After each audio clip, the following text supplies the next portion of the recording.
Labor Day weekend, 2024. I pulled into the parking lot at Cedar Grove Community Center with my grandmother's casserole dish on the passenger seat. The same dish I'd used for every family gathering for 40 years. Green bean casserole, Jennifer's favorite when she was little. The reunion was already in full swing.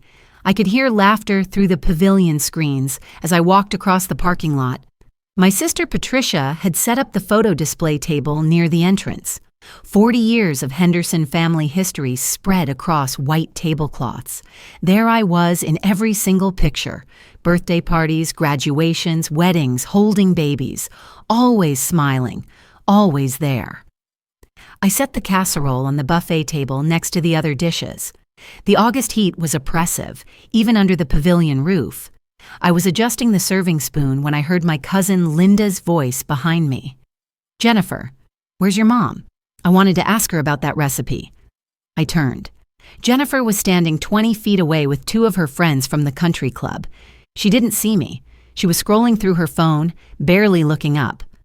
"Oh, the babysitter," Jennifer said. Laughed. Actually laughed. "She's over there setting up. She likes to keep busy." The other women laughed too. Light, casual laughter, like it was a joke we were all in on. Except I wasn't in on it. I stood there holding the serving spoon. The casserole dish was hot through the oven mitts, but I didn't move. Couldn't move. The laughter seemed to echo under the pavilion, or maybe that was just in my head. The August heat felt different suddenly, still oppressive, but cold somehow, cold in my chest. The babysitter, not my mom, not even Barbara. The babysitter. I'd spent the morning making that casserole. The night before, I'd wrapped Jennifer's birthday present, a set of kitchen knives she'd mentioned wanting. In my car, under a blanket in the trunk, were the trust fund folders. I'd planned to show them to her today, talk about Emma and Lucas's college funds, make sure everything was in order. I looked at the photo display table. There was the picture from last year's reunion, me holding Lucas on my lap, Emma leaning against my shoulder, both kids smiling at the camera. And where was Jennifer in that photo? Taking the picture. Always taking the pictures. Never in them with her own children. But I was the babysitter.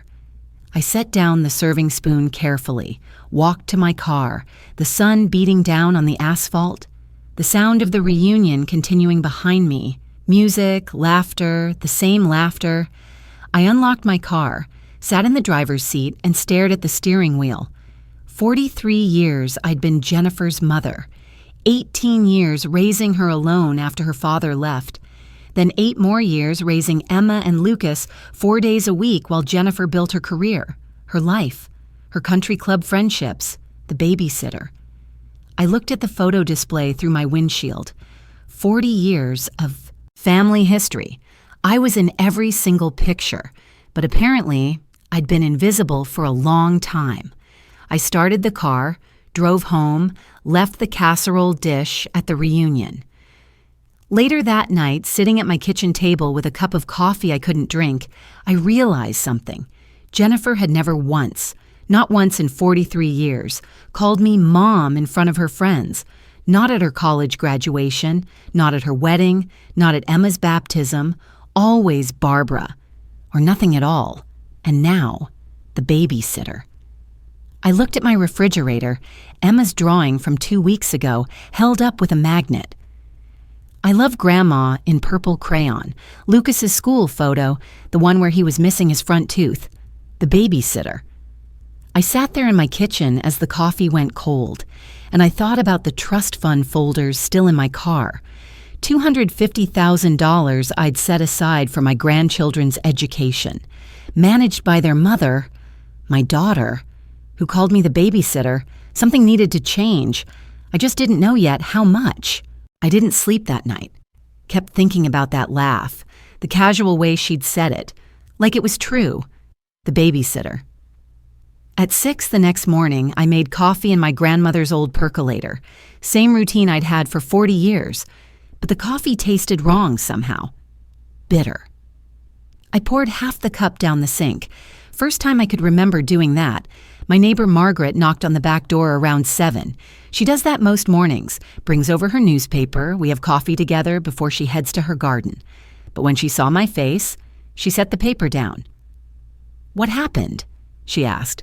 I told her about the reunion, about the casserole dish I'd left behind, about the babysitter. Margaret didn't say anything for a long moment, just looked at me over her reading glasses, the ones she wears on a chain around her neck. Finally, "When did you become her employee instead of her mother?" I didn't have an answer for that. The thing is, I thought I was being a good mother. I'd given Jennifer everything I could. $85,000 for her college tuition at Ohio State. I worked double shifts at the elementary school for 6 years, teaching during the day and tutoring after school. $45,000 for her wedding at the country club she'd always dreamed of. $30,000 for the down payment on her first house.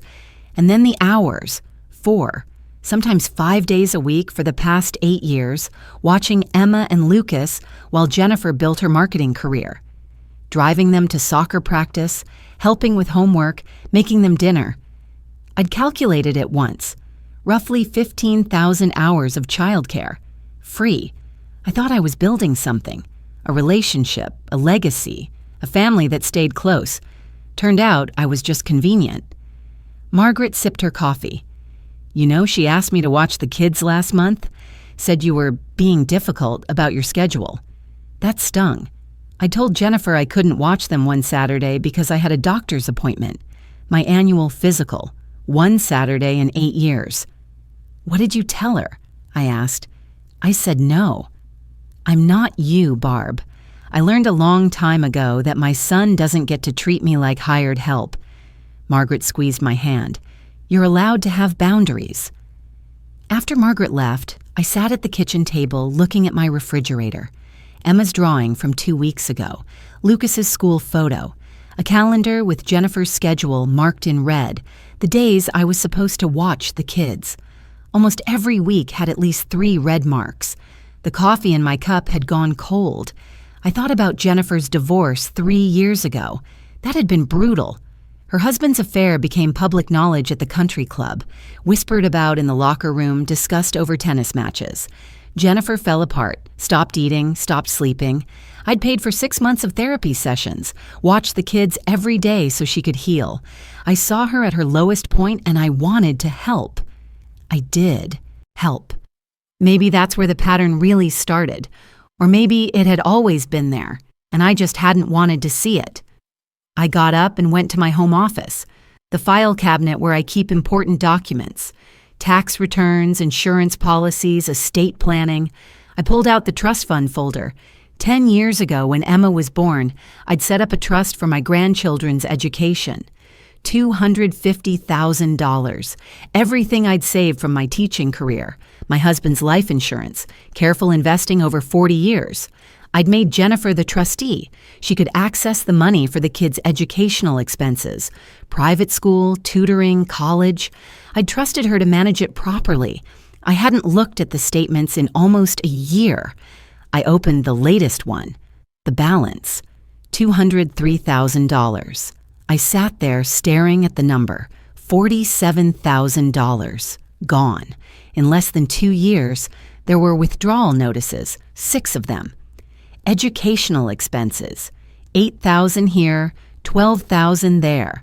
The most recent one was from last month, $5,000. Emma and Lucas went to public school. I knew that. I'd driven them there myself dozens of times. I looked at the dates of the withdrawals, July, October, January, April, July again, August. My hands were shaking. I set the papers down carefully on my desk. I thought about last year, my birthday. Jennifer had forgotten it entirely, didn't call, didn't text. But 3 days later, she'd asked if I could loan her $5,000. Emergency car repair, she'd said. I'd written her a check that same day. She'd never paid me back, never mentioned it again, and I'd made excuses for her. She's busy, she's stressed, she's a single mother, it's hard. I picked up my phone, started to call her, put it down. What would I even say? I'd given her access to that money, made her the trustee. She could argue that summer camps counted as educational expenses, private tutoring, enrichment programs, except I knew my grandbabies, saw them constantly.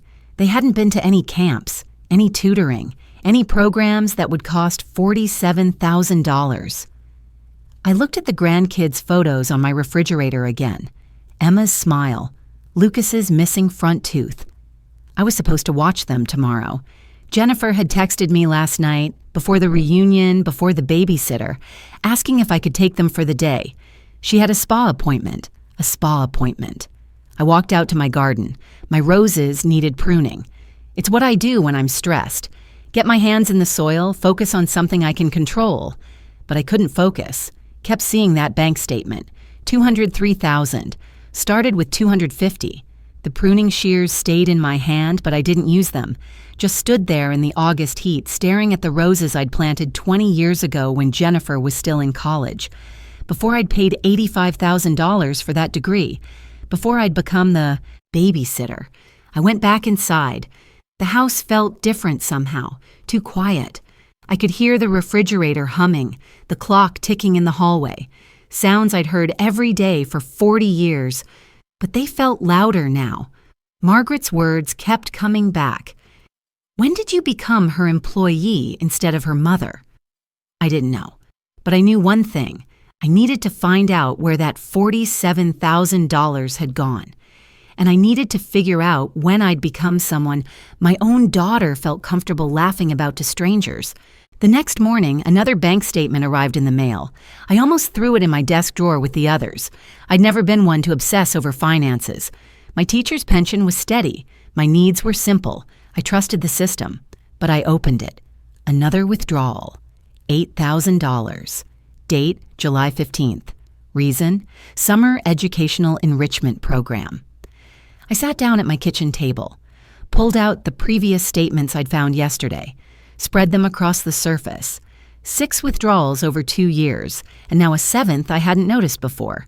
$47,000 had become $55,000. I picked up my phone. My hands weren't quite steady. Jennifer answered on the 4th ring. "Mom, hi, I'm actually in the middle of something. Can I call you back?" "I need to ask you about the trust fund," I said. Silence. Then, "What about it?" "There was another withdrawal last month. $8,000. "Right. For the kids' summer program." Her voice was light, casual, like we were discussing grocery shopping. "What program?" "Mom." That tone, the one she used when she thought I was being difficult. "The kids are doing a science camp, and Lucas needed some tutoring to catch up on his reading. It's all education related. That's what the trust is for." $8,000 seems like a lot for... Are you seriously questioning me right now, after I've been managing this fund perfectly fine for 2 years? I could feel myself backing down. That old instinct. Don't make waves. Don't be difficult. But I pushed through. "I'm just asking what the money was used for. That's reasonable." "You know what? This is exactly why I didn't want to bother you with the details." Her voice had an edge now. "I'm trying to give my kids the best opportunities, and you're acting like I'm stealing from them. Do you not trust me with my own children?" There it was. The twist. Somehow I was the one being unreasonable. "Jennifer, I'm not accusing you of anything. I just want to understand." "I have to go. I have a meeting." The line went dead. I sat there holding the phone, feeling that familiar guilt settling into my chest. Maybe I was overreacting. Maybe there was a science camp. Maybe Lucas did need tutoring. But I'd just seen Lucas 2 days ago, helped him with his summer reading. He was doing fine. I called the bank, asked to speak with someone about the trust account. They transferred me 3 times before I reached a representative who could access the records. "I'm calling about the Henderson Education Trust," I said. "I'm the grantor. I'd like to confirm the withdrawal history." The woman on the phone was professional, efficient. "I'm showing 7 withdrawals over the past 2 years, Mrs. Henderson, total of $55,400. My throat felt tight. "Can you tell me the dates?" She read them off. July, October, January, April, July, August, and now another in July. And these all have documentation? I asked. Receipts for educational expenses? The trustee has authorization to withdraw for educational purposes without prior approval. The trust document allows for discretionary withdrawals up to $10,000 per transaction. So there's no verification? No receipts required? Not unless the grantor requests an audit, ma'am. I thanked her and hung up. $55,000. Jennifer could withdraw at any time she wanted, no questions asked, because I'd trusted her. I pulled out the trust document from my file cabinet, read through it carefully this time. There it was. The clause I'd signed 10 years ago, when Emma was a newborn and Jennifer was married and stable, and I couldn't imagine a world where she'd need boundaries. The trustee shall have discretionary authority to distribute funds for educational expenses, including but not limited to tuition, supplies, enrichment programs, and other educational necessities as determined by the trustee. As determined by the trustee. I'd given her a blank check. My phone buzzed. A text from Jennifer. "Mom, can you watch the kids this Saturday? I have a spa day booked with the girls. Drop them off around 9? I stared at the message. Spa day. The same week she'd withdrawn $8,000 for educational expenses. I typed, "I'm not available this weekend." Deleted it. Typed again, "I have plans on Saturday." My finger hovered over send. I'd never said no before. Not in 8 years. Not once. I hit send. 3 dots appeared immediately. Disappeared. Appeared again. Really? I already booked this a month ago. Can't you reschedule? I looked at the bank statement spread across my kitchen table. $55,000. No, I can't reschedule. This time, no response. No 3 dots. Nothing. I set my phone down. My heart was racing like I'd done something wrong. Margaret knocked on the back door 10 minutes later. She must have seen my car in the driveway, knew I was home. "You look like you've seen a ghost," she said, coming in without waiting for an invitation. She saw the bank statements on the table. "What did you find?" I told her everything. The withdrawals, the phone call with Jennifer, the text message. Margaret sat down across from me, didn't say anything for a long moment. Then, "Barb, you need to talk to a lawyer." "I can't do that to my own daughter. She's doing it to you." Margaret's voice was gentle but firm. $55,000. No receipts, no explanation, and she's gaslighting you when you ask basic questions. "Maybe there's an explanation." "Stop." Margaret held up her hand. "I've known you 12 years. I've watched you make excuses for her for every single one of them. When does it stop?" I didn't have an answer. Margaret pulled a business card from her purse. "This is my estate attorney, Richard Chen. He's good. He's helped me with my trust for my grandkids. Just talk to him. Understand your options. That's not attacking Jennifer. That's protecting yourself." I took the card, stared at it. "Just a conversation," Margaret said. "That's all. You don't have to do anything you're not comfortable with, but you need to know what's possible." After she left, I sat alone at my kitchen table. The bank statement still spread out, Jennifer's text message still on my screen, Margaret's business card in my hand. I thought about the reunion, the babysitter, the laughter. I thought about my birthday last year, forgotten. Then the $5,000 loan request. I thought about this morning, the gaslighting. "Do you not trust me with my own children?" I'd spent 35 years putting my daughter first.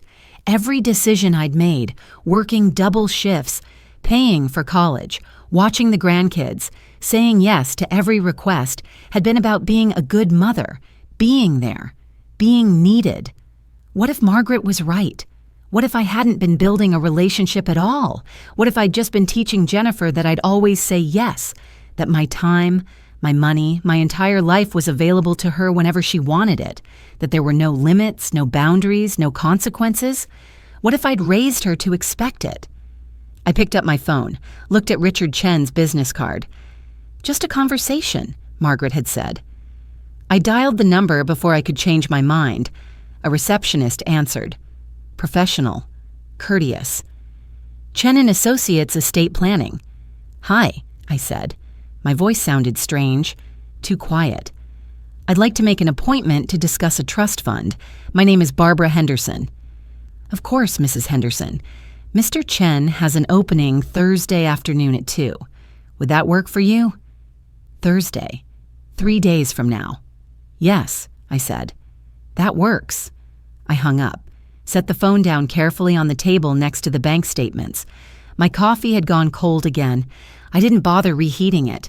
3 days. Then I'd know what my options were. Then I'd know if the babysitter could do something about it. Thursday afternoon, I sat in the waiting room of Chen and Associates. The office was in a quiet professional building near downtown. Wood paneling, leather chairs, framed law degrees on the walls. I'd brought my file folder with all the trust documents and bank statements. My hands kept smoothing the folder's edges. A woman in her 30s opened the inner door. Mrs. Henderson, Mr. Chen will see you now.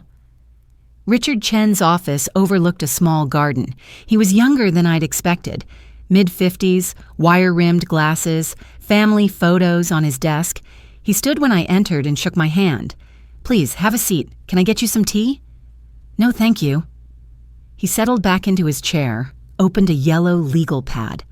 Margaret Walsh spoke very highly of you. She mentioned you have concerns about a trust fund? I opened my folder, started to explain.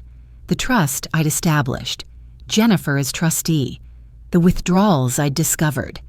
He listened without interrupting, making occasional notes.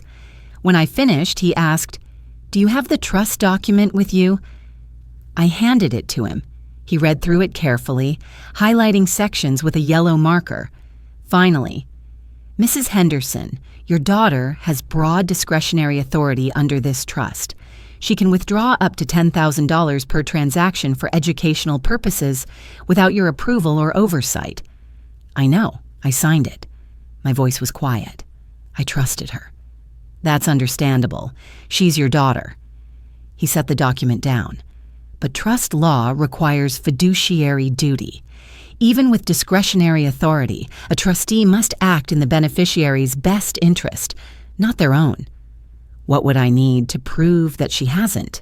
Documentation, evidence that the withdrawals weren't used for the stated educational purposes.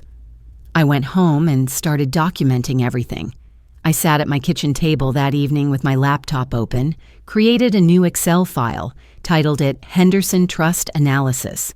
Column A, date of withdrawal. Column B, amount. Column C, stated purpose from bank records. Column D, actual expense verification. I pulled out my highlighter, the yellow one I use for grocery coupons, started marking the bank statements, one withdrawal at a time. July 2023, $8,000. Summer Educational Enrichment Program. I wrote that in column C. Then I opened column D and typed, "No program attendance verified. Emma and Lucas with Barbara most of July. Public pool, library visits, home." The highlighter squeaked across the paper. A small sound in my quiet house. October 2023, $7,500. Private tutoring services. Column D. No tutor mentioned by children. No homework changes observed. Reading levels assessed by Barbara, both on grade level. January 2024, $12,000. Educational materials and technology. I remembered January. I'd bought both kids their school supplies, notebooks, pencils, backpacks, maybe $60 total at Target. Column D, no new. Technology observed. Children use school-issued Chromebooks. No educational materials in Home Beyond library books. My coffee cup sat beside me. I'd filled it an hour ago. Hadn't taken a single sip. I kept going. April, July, August, each withdrawal, each stated purpose, each reality that didn't match. The calculator on my laptop showed the running total, $55,400. I sat back, looked at the screen, 7 rows of yellow highlighting, 7 withdrawals, 7 lies. Not mistakes, not oversights, lies. I'd spent 2 hours creating this spreadsheet, 2 hours facing what I'd known since that first bank statement, but hadn't wanted to admit. My daughter was stealing from her children, and she'd been counting on me never checking, never questioning, never standing up. The house was completely silent. I could hear the refrigerator humming in the kitchen, the clock ticking in the hallway, the same clock my husband had hung 40 years ago, the sound of my own breathing. I looked at the spreadsheet again, all those numbers highlighted in yellow, like little betrayals lined up in chronological order.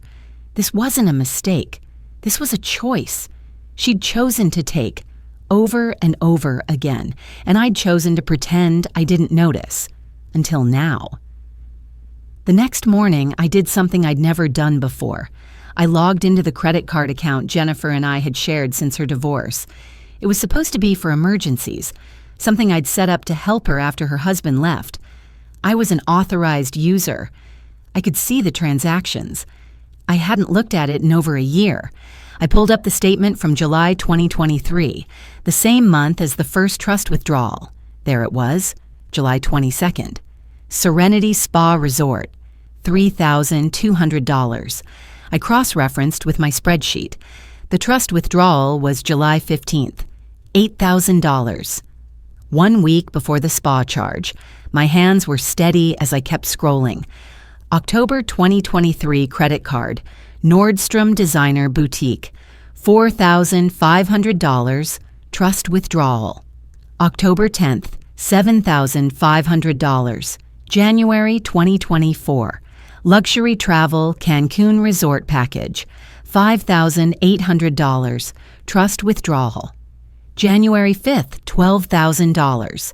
I printed out the credit card statements, used a red pen this time, not yellow, circled the charges that matched the trust withdrawal dates. Every single withdrawal had a luxury purchase within the same 2-week period. I found the smoking gun in August's statement, a charge for $573 at an office supply store.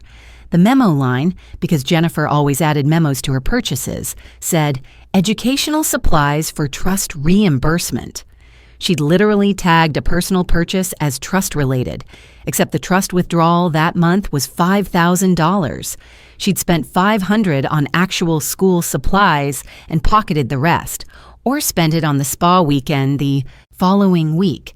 I added a new tab to my spreadsheet, spending correlation. Dates on the left, trust withdrawals in one column, luxury purchases in another. The pattern was undeniable. I went through my text messages with Jennifer, 2 years of conversation history. I counted the babysitting requests, 47 of them, an average of twice a month, every month for 2 years. "Mom, can you watch the kids this weekend?" "Mom, I need you to take them after school tomorrow." "Mom, emergency. Can you get Emma from soccer?" I'd said yes to every single one. I looked at Jennifer's Instagram account. I'd followed her for years but rarely paid attention. Now I scrolled back through 2 years of posts, luxury vacations, Napa Valley wine tasting, Miami Beach Resort, Dubai skyline, each photo geotagged, each location date stamp. I cross-referenced again. Every vacation photo corresponded with a text message asking me to watch the kids. Every girls' trip coincided with a trust withdrawal. Dubai, January 2024. Educational materials withdrawal. Napa Valley, April 2024. Spring enrichment withdrawal. In the comments, her friends wrote, "You deserve this," and "living your best life." In my text messages, she'd written, "The kids need so much. Being a single mom is expensive." I took screenshots, added them to a new folder on my laptop. Digital evidence. Then I checked my email. Found the message from her country club from 6 months ago. She'd added me to her account for emergency contact purposes. Monthly membership statements came to my email, $450 per month, every month, for 2 years. I added it to the spreadsheet. I called Riverside Elementary on Friday morning. I was still listed as an emergency contact for both Emma and Lucas. "Hi, this is Barbara Henderson. I'm calling about my grandchildren, Emma and Lucas Clark. I need to verify their enrollment and any special programs they're participating in." The school secretary was helpful. "They're both enrolled here, yes. Emma's in 5th grade, Lucas in 3rd. And are they in any special programs? Advanced tutoring, enrichment classes? Let me check their records. A pause. Keyboard clicking. No special programs. They're both in our standard curriculum. Emma's in the after-school art club. That's through the PTA, no cost. Lucas plays soccer through the YMCA subsidy program. What about private tutoring arranged through the school? We don't arrange private tutoring, ma'am. If parents want that, they handle it independently. I thanked her and hung up. The YMCA soccer program cost $120 per season. The art club was free. Total legitimate educational expenses I could verify, approximately $1,500 per year. Trust withdrawals claimed for education, $55,400 over 2 years. Gap, $53,900, unaccounted for. I brought everything to Richard Chen the following Tuesday. The spreadsheet, the credit card statements, the Instagram screenshots, the school confirmation. He spent 20 minutes reviewing it all without speaking. Finally, he looked up. Mrs. Henderson, this is a clear pattern of misuse. Your daughter has been withdrawing funds for claimed educational expenses and using them for personal expenditures. Can I do anything about it? You're the grantor of the trust. You have the right to modify the trustee or the trust terms. You can remove her as trustee and appoint someone else. You can restrict the withdrawal provisions. You can even restructure the entire trust. What would you recommend? He leaned back in his chair. In my professional opinion, your daughter has breached her fiduciary duty as trustee. The withdrawals show a pattern inconsistent with legitimate educational expenses. If this were my client, if this were my mother, I would recommend immediate trustee replacement and significant restructuring to protect the remaining assets. He paused. There's $203,000 left. At the current rate of depletion, that will be gone in 7 years, before either grandchild reaches college age. I sat there absorbing that. The question, Richard said gently, is whether you're willing to act on this information. This isn't about the money. It's about respect. She's banking on you never standing up for yourself. I looked down at the spreadsheet in my hands, all those yellow highlighted rows. I need to think about it, I said. But I already knew. I'd spent 2 weeks gathering evidence, 2 weeks facing the truth, 2 weeks realizing that my daughter hadn't just called me the babysitter at a family reunion. She'd been treating me like hired help for years, and I'd let her. But I had the documents now. I had the proof. I had professional validation. The only question left was what I was going to do about it. That night, I couldn't sleep. I sat at my kitchen table at 2 a.m. with all the evidence spread in front of me. The spreadsheet, the credit card statements, the Instagram screenshots, the school confirmation, $55,400. The numbers kept circling in my head. I got up, went to the living room bookshelf, pulled down the family photo albums I'd been keeping since Jennifer was born. 3 thick volumes, 43 years of memories. I brought them back to the kitchen table, set them next to the evidence. I opened the first album. Jennifer at 7 years old, standing in my kitchen.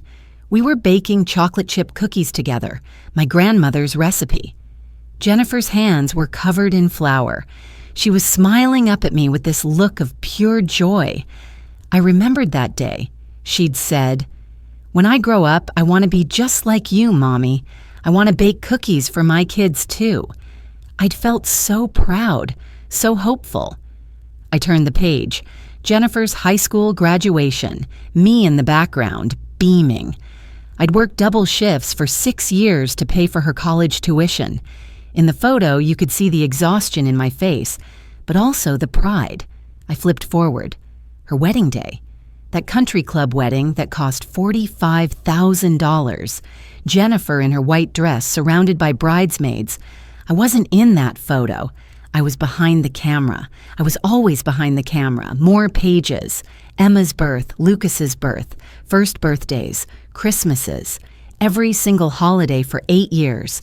I was in every photo, holding the babies, reading stories, playing in the yard, teaching Emma to ride her bike. helping Lucas with his Halloween costume, always there, always present, always smiling.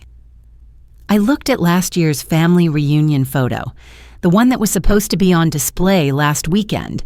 Me with Emma and Lucas on my lap, both kids looking at me with those trusting eyes, and Jennifer behind the camera, the babysitter. I sat there looking at 40 years of photographs, birthday parties, school plays, soccer games, piano recitals, graduations, weddings, baby showers. I was in every single one, but I'd been invisible for a long time. I thought about the reunion, standing in the parking lot, hearing that laughter.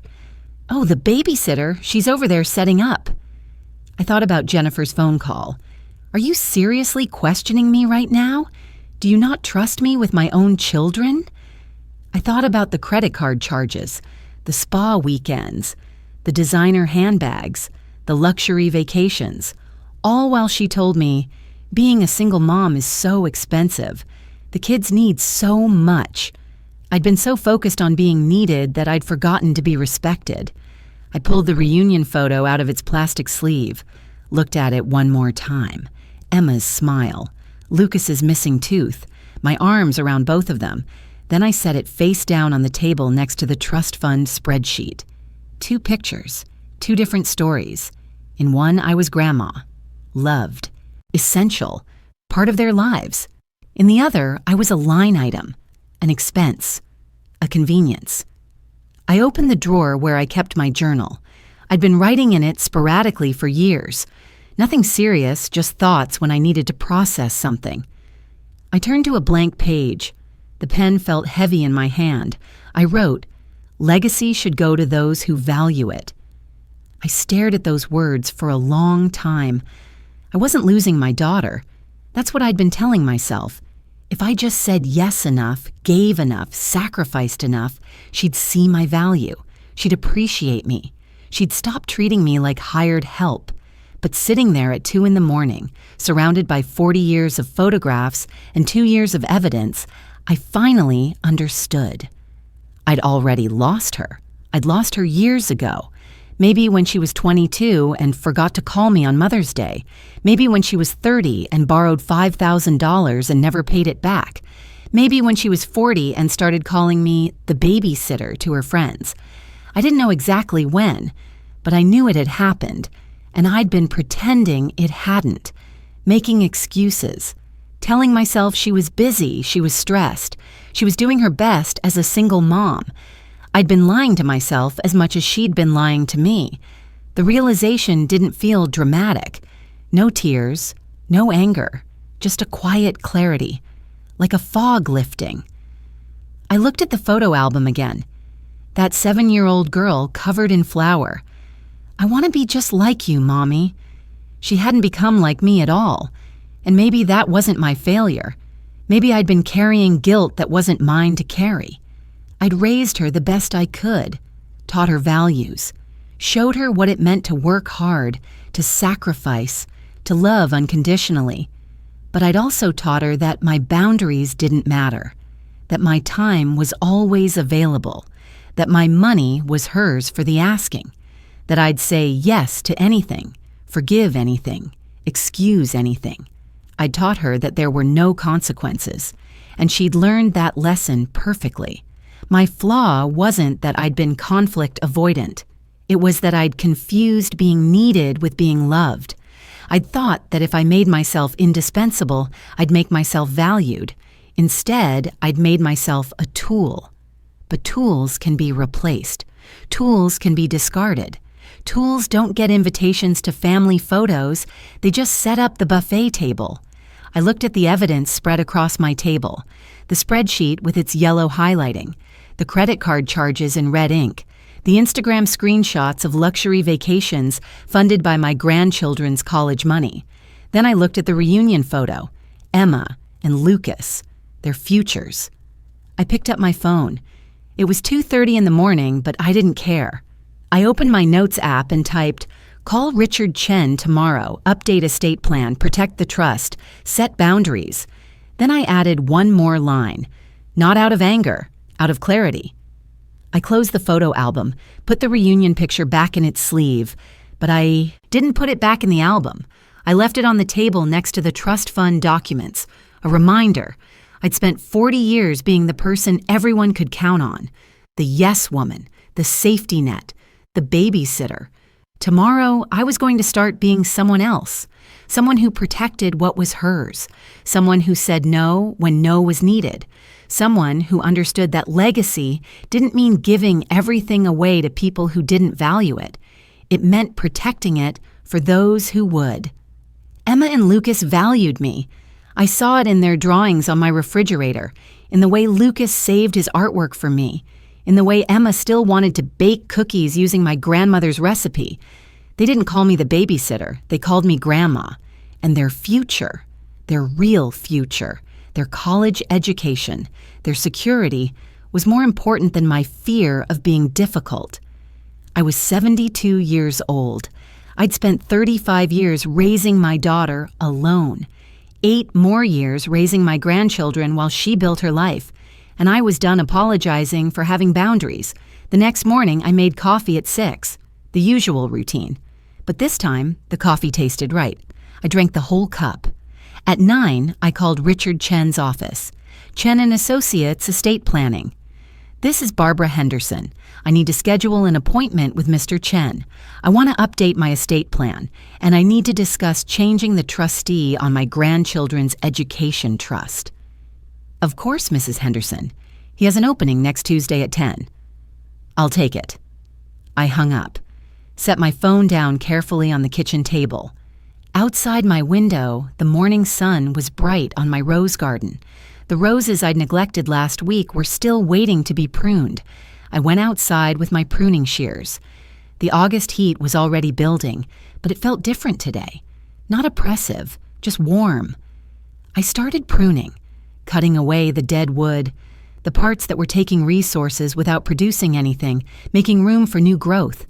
It felt good. It felt like the first honest thing I'd done in years.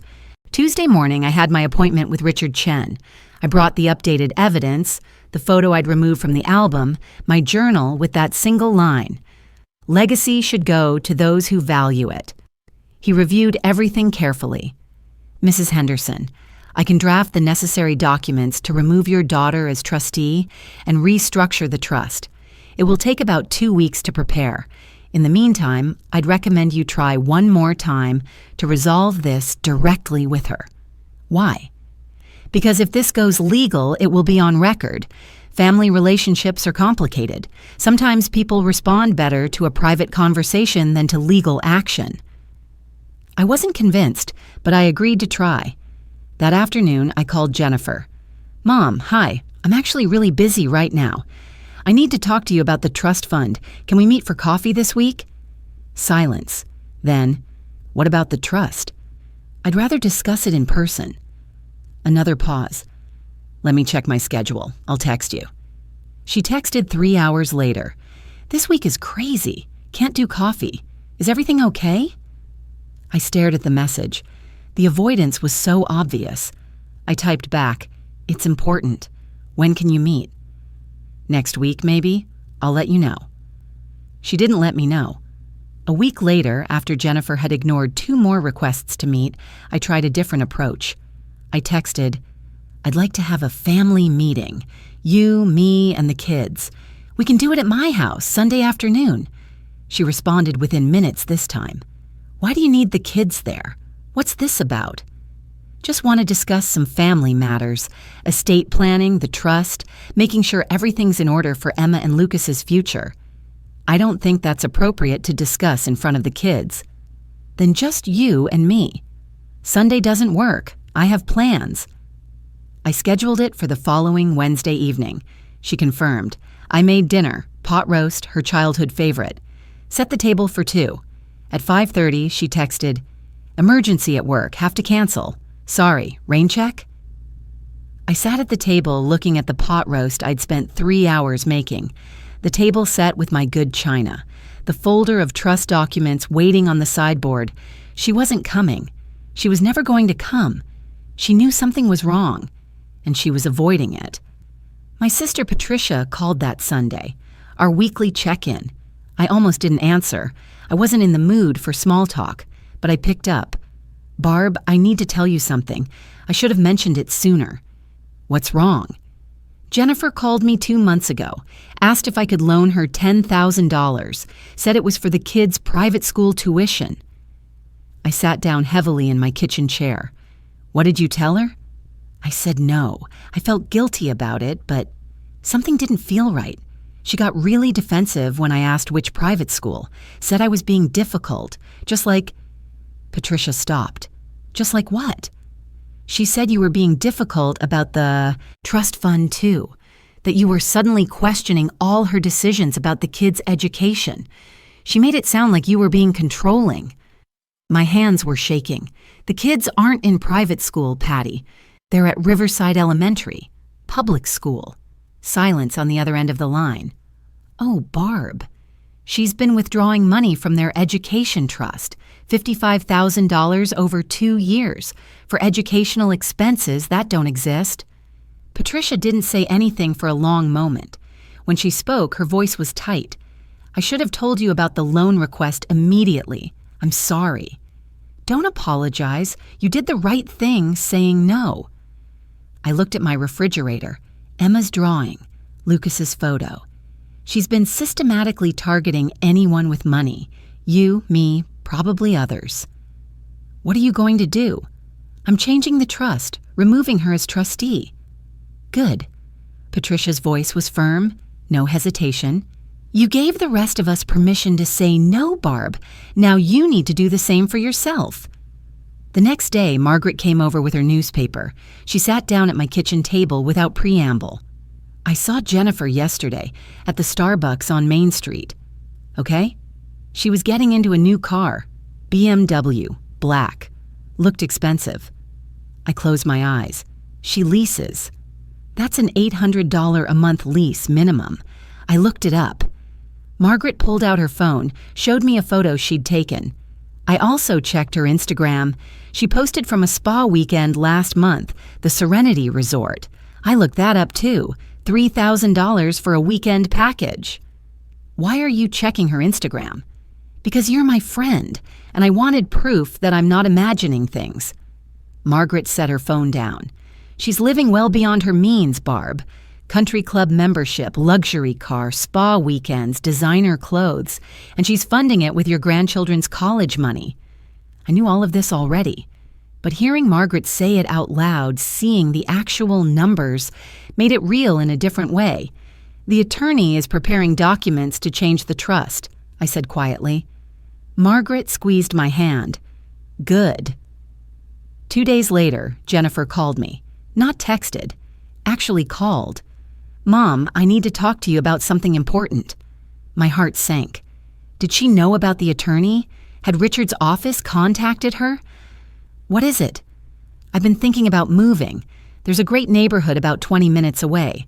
Better schools, safer streets. It would be really good for Emma and Lucas. They're happy at Riverside. They need more opportunities. This new district has advanced programs, better sports teams. I've already looked at houses." I waited. I'd need about $20,000 from the trust for the down payment. There it was, $20,000 for a house she probably wasn't even buying, for better schools the kids didn't need. My blood pressure spiked. I could feel it, a tightness in my chest, pressure in my head. "That's a big decision," I managed. "We should discuss it." "There's nothing to discuss. It's for the kids. That's what the trust is for." "I'd like to see documentation, the school information, real estate listings, a budget." Her voice went cold. "Why are you being like this?" "Like what?" "Controlling. Difficult. First you won't watch the kids when I need you. Now you're questioning my decisions about their education. What's going on with you?" The manipulation was so blatant I almost laughed.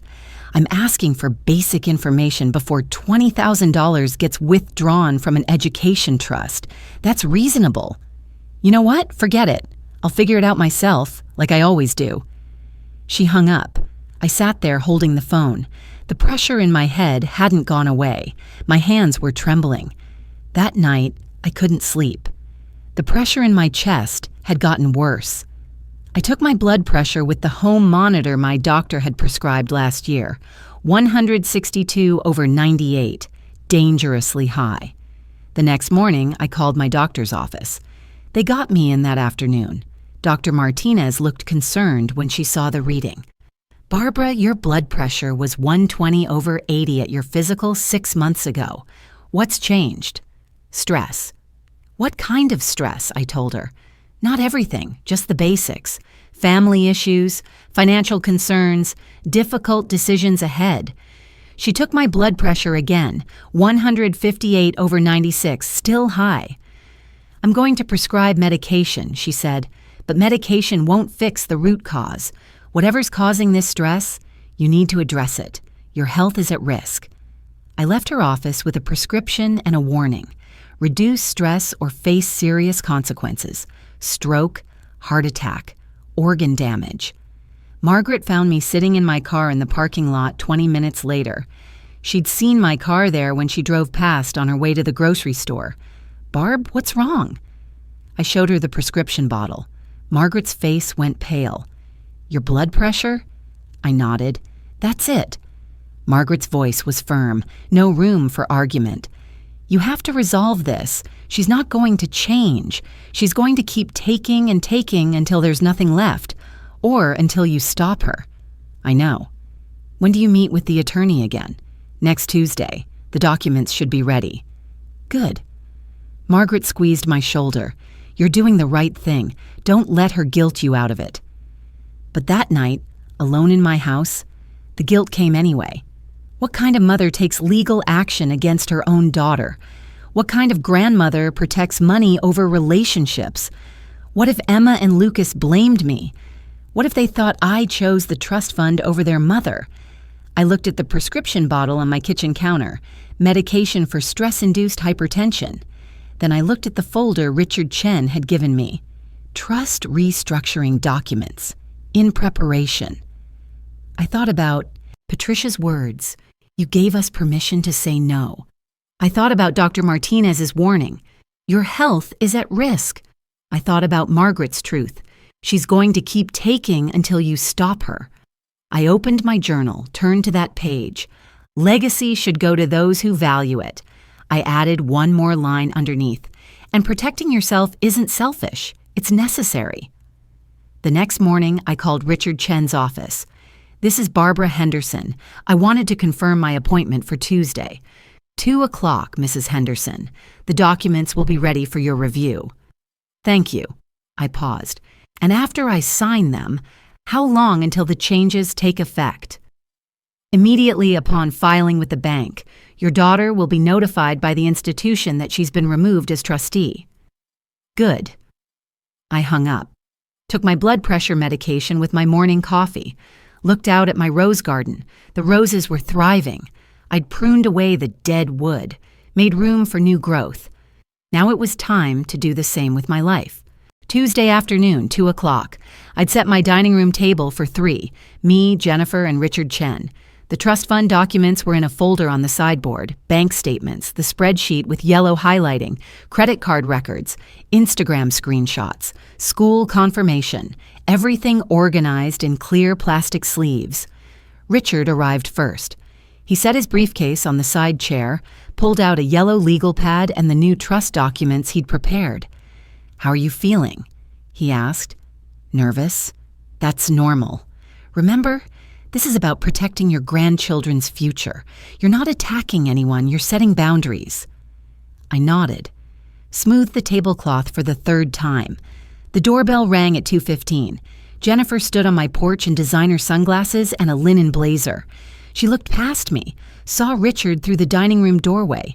Her expression changed immediately. "What's going on? Why is there a lawyer here?" "Please come in, Jennifer. We need to talk." She didn't move. "Talk about what?" "The trust fund. Please, just come inside." She stepped in slowly, suspicion clear on her face. I led her to the dining room. She sat across from Richard, her purse clutched in her lap like a shield. Richard introduced himself. I'm Richard Chen, your mother's estate planning attorney. Thank you for coming. Mom, what is this? Jennifer's voice was tight. This is about the Henderson Education Trust, Richard said calmly. We need to discuss some concerns that have come to light regarding the fund's management. I watched my daughter's face, saw the moment she understood, the way her jaw tightened, the way her hands gripped her purse harder. I don't understand why this requires a lawyer. Richard opened his folder, pulled out the first bank statement, laid it on the table between us. Over the past 2 years, there have been 7 withdrawals from the trust. Total amount $55,400, all designated for educational expenses. He laid out more statements, one by one, creating a timeline across my dining room table. July 2023, $8,000. October 2023, $7,500. January 2024, $12,000. He continued through all 7 withdrawals. Jennifer's face had gone pale. Those were for the kids. Emma and Lucas attend Riverside Elementary, I said quietly. Public school. I called and verified. No special programs, no private tutoring arranged through the school. Soccer through the YMCA subsidy program. Art club through the PTA.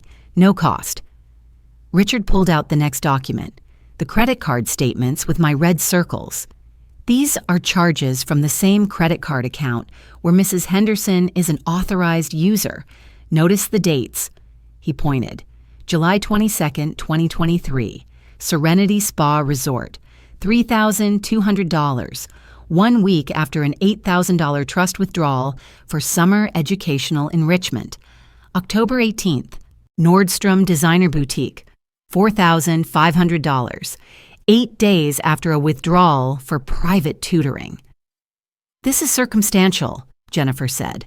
Her voice had an edge now. I'm allowed to make personal purchases. That doesn't prove. There's also this. Richard laid out a printed screenshot, an Instagram post from Jennifer's account. Dubai Skyline. Date, January 2024. The same month as the $12,000 withdrawal for educational materials and technology. The evidence kept coming, page after page. My spreadsheet with the yellow highlighting, the school confirmation, the country club membership statements forwarded to my email. $450 a month, every month, for 2 years. Jennifer sat rigid in her chair, not looking at the documents, looking at me. You investigated me? Your own daughter? I asked questions, I said. You wouldn't answer them. Because you were being paranoid and controlling. Jennifer. Richard's voice was firm but professional. The pattern here is clear. $55,400 withdrawn for stated educational purposes. Less than $2,000 in verifiable educational expenses. Where did the rest go? That's none of your business. Actually, it is Mrs. Henderson's business. She's the grantor of this trust. You have a fiduciary duty as trustee to act in the beneficiary's best interest, not your own. Jennifer stood abruptly. I don't have to listen to this. Please sit down. My voice was quiet but firm. She looked at me, really looked at me, and I saw it. The moment she realized I wasn't backing down. She sat. Those withdrawals, I said. Were they for Emma and Lucas's education?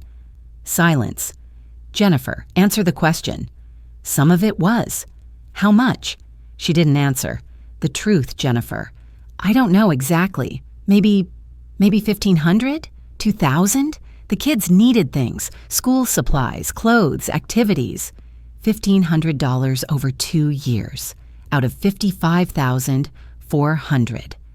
The numbers sat between us on the table. Undeniable. Where did the rest go? I asked. Jennifer's hands were shaking now.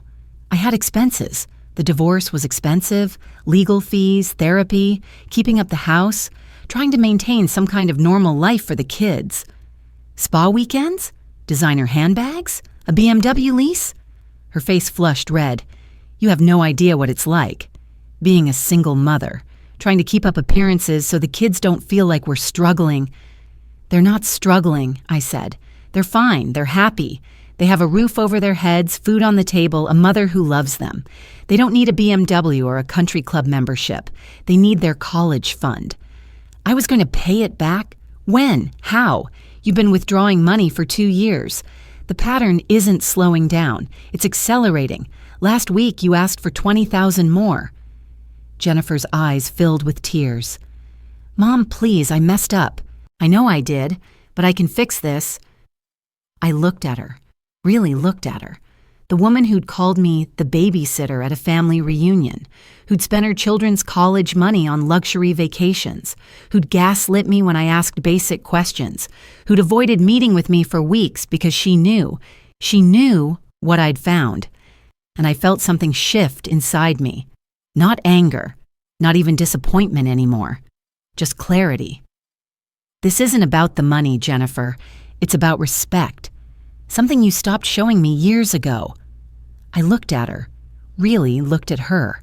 The woman who'd called me the babysitter in front of our family, who'd spent $47,000 of her children's futures on spa weekends and designer handbags, who'd never once said thank you.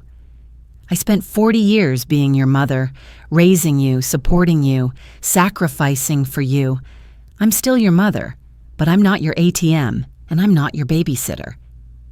The words hung in the air between us. Jennifer's face crumpled. "You're really going to do this?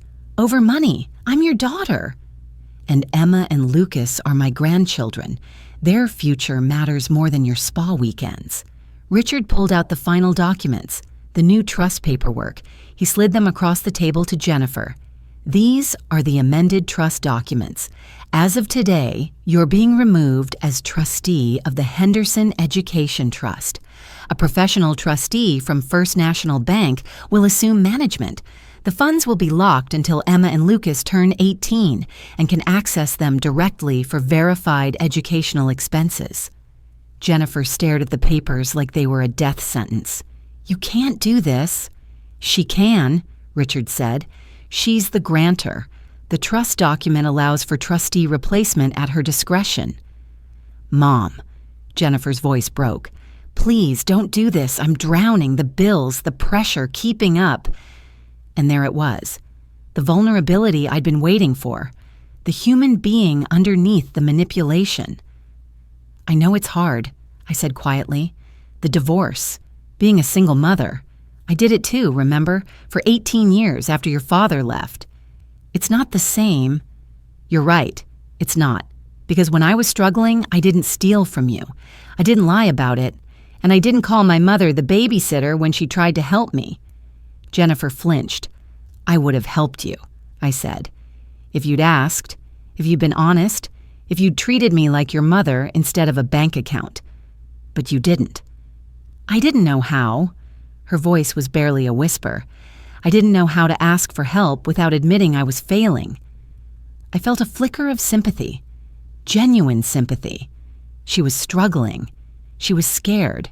She was my daughter, and she was hurting. But she'd also made choices, over and over again, for 2 years. "You're not failing as a mother because you need help," I said. "You're failing because you stole from your children and lied about it. That's the difference." Richard cleared his throat gently. "Mrs. Henderson, if you'd like to sign the new trust documents, I can file them with the bank today. The changes will take effect immediately." I picked up the pen he offered, looked at Jennifer one more time. She wasn't looking at the documents anymore. She was looking at me, and I saw it all in her face. The anger, the shame, the fear, the realization that I wasn't going to fix this for her, that there were consequences. Finally, I signed my name, Barbara Henderson, clear and firm. Richard countersigned as witness. Gathered the documents. "I'll file these this afternoon. First National will contact you within 48 hours, Mrs. Henderson, to establish the professional trustee relationship. Jennifer, you'll receive formal notification from the bank that your authority as trustee has been terminated." Jennifer stood abruptly. Her chair scraped against the floor. I can't believe you're doing this to me." "I'm not doing this to you," I said. "I'm doing this for Emma and Lucas. There's a difference." She grabbed her purse, headed for the door, stopped in the doorway without turning around. "The kids are going to hate you for this." "Maybe," I said, "but when they're 18 and have money for college because I protected it, they'll understand." She left, didn't say goodbye, just walked out and slammed the door behind her. The house was very quiet. Richard began gathering his documents. "Are you all right?" When the attorney handed her those papers, I didn't feel triumphant, just tired, relieved. 43 years of motherhood, and it came down to this: a manila folder, a professional trustee, boundaries on paper. "I think so," I said. "You did the right thing." After he left, I sat alone at my dining room table. The evidence was still spread across the surface.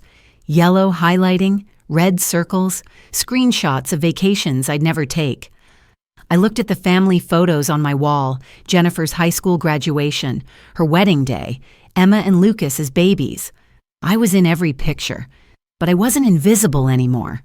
I got up, put the evidence back in its folder, filed it away in my office. Then I went to my kitchen, made a cup of coffee, sat at my table looking out at my rose garden. The roses were thriving. All that pruning had been worth it. Margaret knocked on my back door 20 minutes later.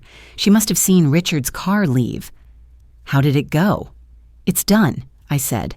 "The trust is protected, Jennifer knows." Margaret sat down across from me. Didn't say anything, just squeezed my hand. She slammed the door on her way out, I added. "That," Margaret said quietly, "was the sound of a boundary finally being set." I nodded, sipped my coffee. It tasted right. For the first time in a long time, everything tasted right. 3 months later. The letter came from First National Bank on a Tuesday. Professional letterhead. Annual Trust Review. Henderson Education Trust. I opened it at my kitchen table with my morning coffee. The coffee tasted good these days. Trust balance $203,847.42. The account had grown, not depleted. The professional trustee had invested it properly, and the market had been kind. Emma and Lucas's college fund was secure, growing, protected. I set the letter down next to my coffee cup. Outside my window, November leaves were falling in the rose garden. The roses I'd pruned in August were dormant now, resting for winter, but they'd bloom again in spring, stronger than before. The transition to the professional trustee had been seamless. I received monthly statements now, clear, transparent, detailed, every expense documented, every decision explained. Emma's after-school art supplies, $43 approved, documented with receipts. Lucas's YMCA soccer registration, $120 approved, receipt attached. No spa weekends, no designer handbags, no BMW lease payments disguised as educational materials. Just actual education, the way it was supposed to be. The trustee had even started a 529 college savings plan with the funds, maximizing tax benefits, something Jennifer had never done. In 3 months, the account had grown by nearly $1,000. My grandchildren's futures were secure. Finally. I hadn't seen Emma or Lucas in 3 months. Jennifer had full custody.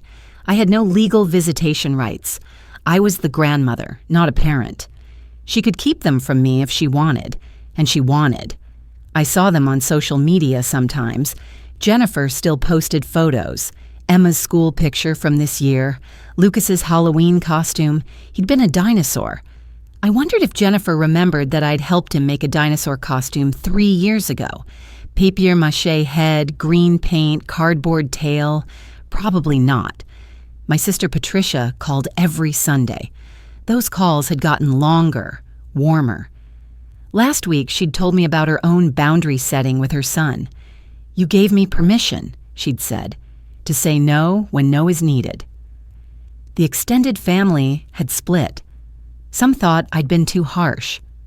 "She's your daughter," my cousin Linda had said at Thanksgiving. "Family is supposed to forgive." I'd nodded. Didn't argue. Let her think what she wanted. Others understood. My brother Tom had pulled me aside. I should have done the same thing with my son years ago, he'd said quietly, before he drained my retirement account. I hadn't known about that. Apparently, I wasn't the only one. My own finances were in order. Richard had helped me update my entire estate plan. New will. New power of attorney. New healthcare directives. Everything was clear now. Protected. No ambiguity. The trust funds for Emma and Lucas were separate, untouchable, until they turned 18. My house would go to Patricia when I died. She'd manage it for the grandkids until they were old enough. My savings were in a protected account. No one could access them without court approval. I'd stopped the emergency loans, stopped the last-minute bailouts, stopped being a bank account with a heartbeat. My monthly budget was simple now. Teacher's pension, Social Security, a small investment income. Enough for my needs. Enough to live comfortably. Enough to occasionally treat myself to lunch with Margaret at the diner. No one called asking for money anymore. It was quiet, but it was mine. Margaret and I had coffee every morning now. Not just occasionally, every single day. She'd bring her newspaper, I'd make the coffee in my grandmother's percolator, and we'd sit at my kitchen table and talk. About books from book club, about her roses and mine, about her grandchildren and mine, about the election, about the weather, about everything and nothing. Last Tuesday, she'd looked at me over her reading glasses, the ones on the chain around her neck, and said, "You look different. Lighter." Lighter? Like you're not carrying something heavy anymore. I'd thought about that. She was right. I'd been carrying the weight of Jennifer's choices for so long. The guilt, the fear, the constant question, am I doing enough? Am I being a good mother? Am I being too difficult? I didn't realize how heavy it was, I said, until I put it down. Margaret squeezed my hand. That's the thing about boundaries. They feel selfish until you realize you've been carrying someone else's responsibilities as if they were your own. She'd been right about everything. From that very first morning after the reunion, when she'd asked, "When did you become her employee instead of her mother?" I'd needed to hear that. I'd needed someone to say out loud what I'd been afraid to admit. Book club had been good too. I hadn't missed a meeting in 3 months. Last week, we'd read a mystery about family secrets. Everyone had looked at me when the detective said, "Sometimes the truth sets you free, even when it costs you everything." Margaret had squeezed my hand then, too. Didn't have to say anything. I'd had my final meeting with Richard 2 weeks ago. Estate plan complete. Trust restructured. Everything filed and official. He'd walked me through every document one last time. "Your legacy is protected now, Mrs. Henderson. The grandchildren will have their education funded. Your assets are secure. You've done well. Thank you for everything." He'd smiled. "You did the hard part. I just handled the paperwork." As I was leaving, he'd pulled out a business card, different from his estate planning card. "This is for the Elder Law Center. They do workshops on financial abuse prevention. I thought you might want their information." For me? For others. You have experience now, knowledge. Some people find it helpful to share that. Help others avoid what you went through. I'd taken the card, put it in my wallet. I wasn't sure I was ready for that, yet. But maybe someday. He'd shaken my hand at the door. "You protected your legacy, Mrs. Henderson. That takes courage. Not everyone has it." My sister had come over for dinner last week, just the two of us. I'd made pot roast, our mother's recipe. Over coffee afterward, she'd told me about Jennifer calling her again last month. Another loan request, $5,000 this time. "For the kids' Christmas presents," Jennifer had said. "What did you tell her?" I'd asked. I said no, and I didn't feel guilty about it. Patricia had smiled, sad but genuine. "You gave the rest of us permission to say no, Barb, to set boundaries with our own kids. I talked to my son last week, told him he needs to pay back the money he borrowed 2 years ago, or we're not loaning him anymore." What did he say? He was angry, but he's an adult. He'll figure it out. She'd paused. I should have done this years ago, before it got to $20,000. But I kept thinking, he's my son. I should help. I know that feeling. You taught me the difference, Patricia had said, between helping and enabling, between being generous and being used. We'd sat there in my kitchen, two sisters, both learning the same lesson late in life, better late than never. My phone buzzed last week, a text from Jennifer, the first contact in 3 months. Mom, the kids ask about you. I know you're mad, but they don't deserve to be punished. If you want to see them, you know where we are. But don't expect me to pretend everything's fine. You chose money over family. I'd stared at that message for a long time. Typed and deleted 3 different responses. Finally sent this. I didn't choose money over family. I chose boundaries. The trust fund was always for the kids. It still is. When you're ready to respect that I'm your mother, not your babysitter, I'm here. Until then, I'm protecting what I built. That's not anger. That's self-preservation. She didn't respond. I didn't expect her to. I'd gotten my casserole dish back from the reunion. Patricia had brought it over. Someone put it in the church kitchen by mistake, she'd said. My grandmother's green bean casserole dish. I'd washed it carefully, put it in the cabinet. Last week, I'd used it for book club's potluck. Made the green bean casserole, my grandmother's recipe, the one I'd taught Jennifer when she was 7. The book club ladies had loved it. It felt good to use it for something joyful again, not obligatory, just pleasant. My photo albums had changed too. I'd started a new one. Photos from book club, Margaret and me in her garden, Patricia and me at Thanksgiving, my roses in full bloom back in August, new memories, new family, not the family I'd been born into or raised, but the family I'd chosen, the family that chose me back. This morning, I'd gotten my blood pressure checked at Dr. Martinez's office. 118/76, normal, healthy, no more medication needed. Whatever you changed, Dr. Martinez had said, keep doing it. Your health has improved dramatically. I knew what I'd changed. I'd stopped carrying weight that wasn't mine to carry. I'd stopped setting myself on fire to keep other people warm. I'd stopped confusing being needed with being valued. I'd started saying no, started protecting my own peace, started understanding that loving someone doesn't mean accepting their abuse. The attorney had said something at our last meeting that I kept coming back to. You didn't lose a daughter. You found yourself. I thought about that a lot. Maybe he was right. 6 months after the trust restructuring, I'm sitting in my kitchen on a Tuesday morning. The coffee from my grandmother's percolator tastes exactly right. Margaret will knock on the back door in about 20 minutes with her newspaper. We'll sit at this table and talk about nothing important and everything that matters. My roses are blooming again. I pruned them last fall, cut away the dead wood, made room for new growth. They came back stronger, fuller.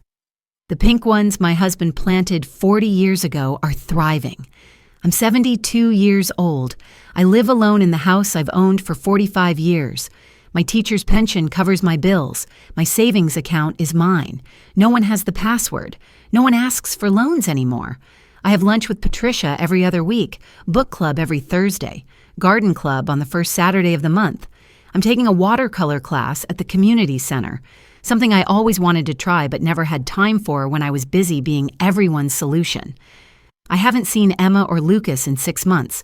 Jennifer still controls access, but I see them on social media sometimes. Growing up. Emma made the honor roll. Lucas scored a goal in soccer. They're thriving. My lawyer says when they turn 18, they can contact me if they choose. That's 7 and 10 years from now. A long time to wait. But the trust fund will be there. $212,000 now, growing every month. Their futures are secure. That has to be enough. Last month, Patricia's son paid her back the $20,000 he'd borrowed. All of it. She'd set a boundary. No more loans until the first one was repaid. He'd been angry, but he'd done it. You taught me that, she told me over coffee. That saying no isn't cruelty, it's clarity. Margaret uses that phrase now. When her daughter-in-law asks her to babysit at the last minute, Margaret checks her calendar first. "I'll let you know," she says. Not an automatic yes, an actual decision. Richard Chen called me last month, asked if I'd be willing to speak at an Elder Law Center workshop about financial abuse within families. I said I'd think about it. I'm still thinking about it. The truth is complicated. I didn't lose my daughter. I lost the version of her I'd been pretending existed, the one who'd appreciate my sacrifices someday, the one who'd wake up and realize what I'd given her, the one who'd say thank you. That daughter never existed, and I spent 40 years waiting for her to appear. What I found instead was myself. 72 years old, still figuring out where I end and other people's expectations begin. Still learning that protecting what's mine isn't selfish. It's necessary.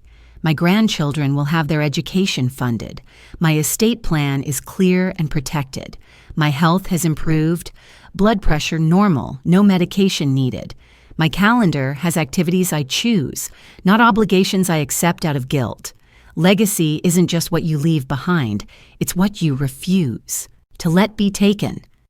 If you're listening to this and you recognize yourself in my story, the unpaid childcare, the emergency loans that are never repaid, the feeling that you're being used but you can't quite prove it, I want you to know something. You're not imagining it, and you're not being difficult by asking questions. I thought setting boundaries meant I was being a bad mother. Turns out I'd been teaching my daughter that boundaries didn't exist, that she could take, and I'd never say no. That being needed was the same as being valued. It's not. You can love someone deeply and still refuse to fund their lifestyle. You can adore your grandchildren and still protect their inheritance from their parents' poor choices. You can be generous and kind and still say, "No, I'm not available this weekend." Those things aren't contradictory. They're necessary. If I could go back and tell myself something at that family reunion, standing in the parking lot hearing The Babysitter for the first time, it would be this. You're allowed to matter, not just as a wallet or a childcare solution or an emergency contact, as a person, with your own life, your own needs, your own boundaries. The hardest part wasn't gathering the evidence or hiring the lawyer or restructuring the trust. The hardest part was accepting that my daughter might never forgive me, that I might lose access to my grandchildren, that the family might split over this. But my health was failing. My savings were being drained, and my grandchildren's futures were being spent on spa weekends. Someone had to protect what mattered. It turned out that someone was me. If you're experiencing financial abuse from a family member, there are resources. Elder law centers exist in most states. Estate planning attorneys can help you protect your assets. You don't have to figure this out alone. And if you're wondering whether you're overreacting, whether it's really that bad, ask yourself this. If a stranger treated you this way, would you accept it? If the answer is no, why are you accepting it from family? Love doesn't require self-destruction. Generosity doesn't mean giving until you have nothing left. And setting boundaries doesn't make you the villain in someone else's story. It makes you the hero in your own. This morning, I made my coffee, sat at my kitchen table, looked out at my rose garden blooming in the June sunshine. Margaret knocked on the back door right on time. "Coffee's ready," I called. She came in, set down her newspaper, settled into her usual chair. "How are you today, Barb?" "I'm good," I said, and meant it. My life is smaller than it used to be, quieter. No grandchildren running through the house, no daughter calling with crises I need to solve, no emergency requests for money or time or endless availability, but it's mine. Every morning, every decision, every dollar in my account, and every hour in my day. Mine. And that, finally, is enough.